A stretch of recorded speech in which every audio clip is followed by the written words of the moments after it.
Go yard. I got so much motherfucking design on right now. Break it down, bring it back, make it clap. I got 3 old thoughts, new guap, where that damn bitches on my line, and you know. Demokrasi adalah sistem pemerintahan di mana hukum kebijakan kepemimpinan dan usaha besar dari suatu negara atau pemerintahan lain secara langsung atau tidak langsung diputuskan oleh rakyat.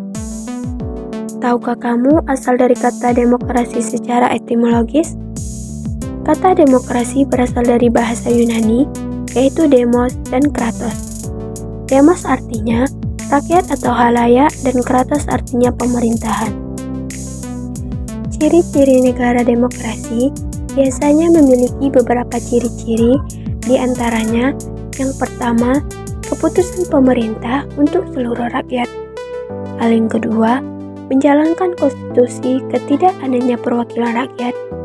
Yang ketiga, dalam sistem demokrasi terdapat lembaga perwakilan rakyat yang berfungsi untuk menyampaikan aspirasi rakyat kepada pemerintah. Contohnya, seperti DPR yang dipilih melalui pemilu. Yang keempat, adanya sistem partai. Lalu, gimana sih demokrasi pertama kali muncul?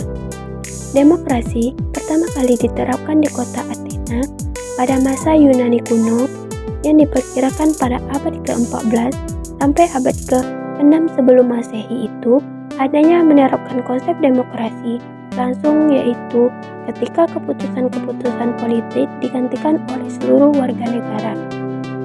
Akan tetapi, warga negara yang dimaksud dengan memiliki hak mengambil keputusan politik itu hanya warga Yunani yang memiliki kuasa ini, sedangkan andalan asing, rakyat jelata, bahkan muda-mudi di Bali tidak memiliki hak tersebut.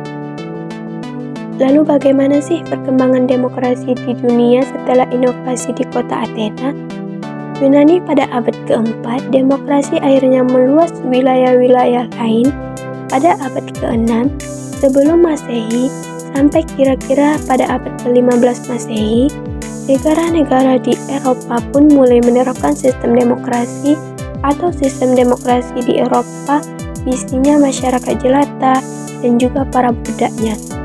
Melepaskan diri hanya berlaku pada sistem pada masa itu sekitar tahun 1917 setelah kejadian politik Rusia pada tahun 1930-an.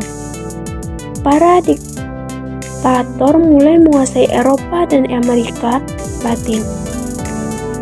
Nah, setelah masa-masa kelam itu, banyak negara di Eropa dan Amerika mulai kembali menerapkan sistem demokrasi Kennedy liberal, demokrasi parlementer, atau demokrasi liberal seperti ini bisa berlangsung dalam rentang waktu 1650 sampai 1959. Pandangannya mengenai demokrasi Indonesia antara lain sebagai berikut.